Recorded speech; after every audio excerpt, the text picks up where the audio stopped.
Bonjour à tous, j'espère que vous allez bien et bienvenue dans cette nouvelle vidéo. Alors aujourd'hui, je voulais vous parler de comment on peut voyager seul quand on est une femme dans un autre pays. En sachant que pour l'instant, je n'ai pas quitté l'Europe, j'avoue que je n'ai pas encore osé aller dans d'autres pays. Aussi parce que la pandémie est arrivée, parce que j'avais le projet de partir en sac à dos en Asie. Ça s'est pas fait finalement à cause de la pandémie. Mais le jour où ça arrivera, je vous en parlerai et vous serez les premiers au courant. J'ai oublié de faire le clap. Clap. Puisque j'ai mon nouveau petit bijou pour enregistrer. Ça mange bien? Oui, ça mange bien. Pour l'instant, j'ai traversé l'Espagne en 10 jours pour rejoindre le Maroc. C'était la première fois que je quittais l'Europe, la première fois que j'allais du coup au Maroc et tout. Et du coup, je suis arrivée toute seule au Maroc à Tanger et je devais aller jusqu'à Casa. Donc voilà, ça a été mon premier voyage. Et là, en fait, je voulais vous parler aussi du deuxième que j'ai fait, où je suis allée un week-end à Bologne, en Italie.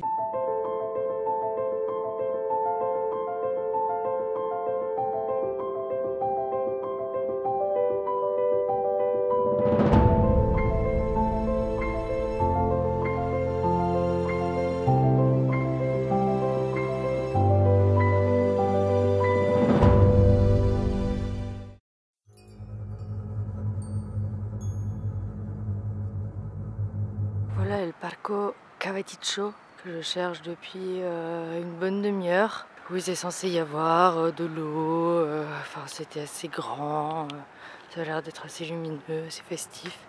Et en fait c'est super glauque. Je pensais manger là, ce fut un profond échec. Je n'ai parlé à personne. Moi, ça me fait du bien pour me ressourcer d'avoir des moments pour moi où je ne parle pas, où je suis juste avec moi-même, où je n'ai pas besoin d'avoir d'interaction sociale. Et j'ai vécu quand même une sacrée aventure quand j'ai voulu monter pour aller voir un monastère. Et en fait, ce qu'il faut savoir, c'est que pour monter, c'est l'endroit où il y a le plus de marches et le plus d'arches en Europe. Sachant que les arches, elles commencent sur le plat, qu'il doit y avoir au moins une demi-heure, une heure de plat, je ne me rappelle plus exactement. Puis après, au moins une demi-heure, une heure de montée. En sachant que ça faisait déjà un jour et demi que je marchais pas mal. Mon genou commençait à me lâcher. J'avais plus l'habitude de marcher autant. Et là, j'ai vraiment marché comme une sportive. J'ai vécu un mauvais moment, surtout quand j'ai eu très mal au genou. Si l'enfer ressemblerait à quelque chose, ça serait ça. À des arches sans fin en montant. Avec un genou qui est en train de nous lâcher, qui nous fait trop mal. Ça serait ça l'enfer. Et je le vis maintenant. Non, j'espère que c'est la fin au bout. Parce que là, je n'en peux vraiment plus. Ce n'est pas la fin. Oh, putain. Je suis arrivée. Putain de vrai. Mais bon, à part ça, franchement, c'était un séjour génialissime. J'ai adoré, j'étais dans un Airbnb avec une femme qui était extraordinaire, qui travaille à l'un des conservatoires de Bologne en danse, et on a eu une discussion passionnante d'ailleurs avec elle. Après, on ne s'est pas vu du week-end, mais moi ça m'allait très bien, j'avais envie d'être dans ma bulle.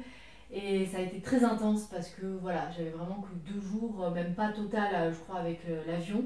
Donc j'ai vraiment profité à fond.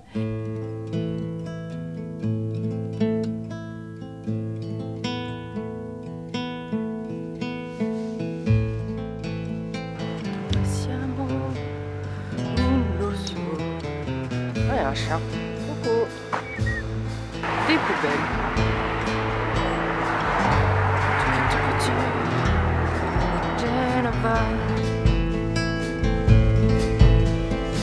Hush-a-bye, don't you cry.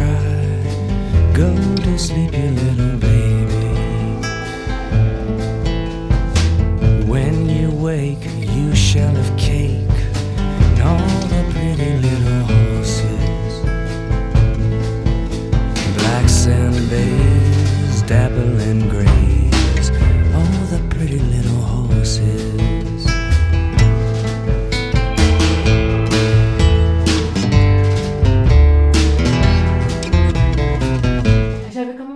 Un bon verre de vin rouge parce que j'aime bien le vin italien, et donc à la fin de mon séjour c'était une soirée magique parce que je suis allée boire un verre de vin rouge dans un petit bar. L'aide du bar à vin et le crochet à ça. Et après je suis allée voir un concert de violoncelle et c'était 4 ou 5 et c'était vraiment un moment magique parce que ils font partie des meilleurs musiciens en violoncelle du monde. Et ils ont décidé ensemble de créer voilà, un quatuor ou un folklore, je ne sais pas trop comment on dit, mais en tout cas ils ont décidé ensemble de créer quelque chose et de reprendre des morceaux et surtout de jouer des compositeurs et compositrices contemporains. Et j'ai découvert des artistes extraordinaires et j'avais les larmes aux yeux parce que tout simplement déjà l'art ça me manquait. Casablanca, il n'y a pas cette émulsion artistique qu'il peut y avoir en Europe. Et là, quand je suis arrivée à Bologne, ce que j'ai adoré, c'est qu'il y avait un festival de photographie. Donc j'ai vu aussi des expos, des photographies dans l'univers du jazz, sur une industrie aussi textile. Et en fait, quand tu te balades, tu découvres plein de choses. Pouf, tu tombes là-dessus. J'ai passé un moment inoubliable.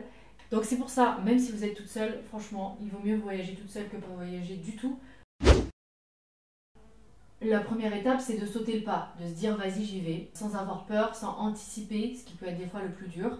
Moi j'avoue que j'ai pas eu ce problème-là, dans le sens où je suis quand même quelqu'un d'assez solitaire et de vivre dans des villes assez bruyantes, j'ai souvent besoin de moments seuls pour me sentir bien. Ce que je vous conseille, c'est d'aller petit pas par petit pas. Je sais qu'au début, c'est quand je suis arrivée à Toulouse, je connaissais pas grand monde et j'ai commencé à faire pas mal de choses seule pour pouvoir faire des choses plutôt que de rester chez moi enfermée.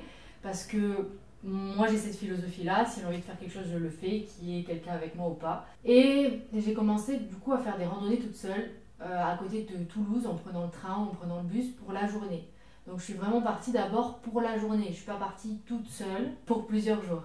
Après j'ai fait ça aussi à côté d'Avignon, je suis allée toute seule à Aix-en-Provence, à Montpellier et à Carcassonne. Donc à chaque fois c'était une journée, c'était pas plus. Si ce qui vous fait peur c'est vraiment la solitude, je vous conseille déjà de faire une journée pour voir comment vous vous sentez, comment vous vivez et pour vous rendre compte que finalement vos peurs étaient peut-être un peu trop grosses et que c'est pas si mal et qu'il y a quand même des avantages. Après je pense que c'est de commencer aussi, moi j'ai commencé par des voyages en Europe parce que je sais que je me sens chez moi. L'Espagne, en tout cas, j'y suis déjà allée plusieurs fois. L'Italie, je suis allée plusieurs fois. Donc, pour moi, c'est des pays où je me sens vraiment chez moi. Je sais parler un peu espagnol, je sais bien parler italien. Donc, c'est pas des pays où je vais être dépaysée aussi au niveau de la langue. Si j'ai besoin de communiquer, il n'y a aucun problème. Puis, dans tous les cas, il y a l'anglais. Donc, ça va, je sais bien parler anglais aussi. Autre conseil, en tout cas, que moi je donnerais, ça serait de préparer un minimum son voyage pour savoir ce que vous allez faire sur place. Pour pas vous retrouver d'un coup dans le pays en mode pourquoi j'ai décidé de faire ça. Au moins vous avez déjà des idées d'endroits où aller, même si vous avez des problèmes de connexion, il n'y a pas de problème. C'est vrai qu'en général en Europe on peut avoir facilement une connexion. Si on est en auberge de jeunesse, dans tous les cas il y a le wifi, même en Airbnb, donc il n'y a pas de problème là-dessus. Après j'avoue que moi, des lieux comme l'Espagne ou l'Italie, je me sens tellement bien que même sur place, j'ai aucun problème de me balader toute seule le soir. J'oserais moins dans d'autres pays, mais si ce qui vous fait peur, ça peut être par exemple de vous faire agresser, etc. Restez simplement dans des endroits où il y a du monde. N'allez pas dans des petites rues, glauques le soir tout simplement.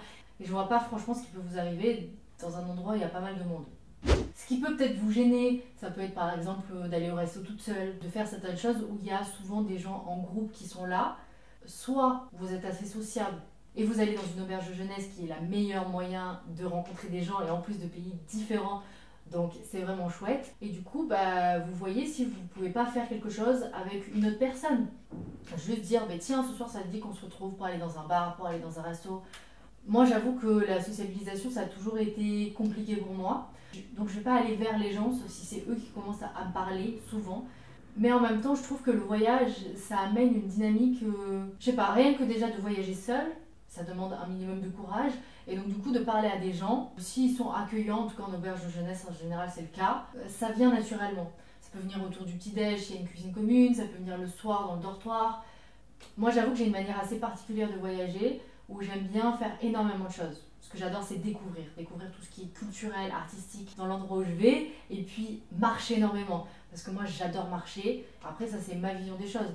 Si vous êtes plus tranquille, c'est sûr que vous allez plus facilement rencontrer des gens si vous êtes en auberge de jeunesse. Ce qui peut être bien, c'est que vous fassiez une liste des avantages et des inconvénients de voyager seul. En sachant que cette liste évoluera quand vous serez sur place. Il y aura des choses auxquelles vous n'aurez pas forcément pensé et c'est ça qui est génial. Le voyage, c'est vraiment sortir de sa zone de confort. C'est la découverte, c'est la liberté aussi totale.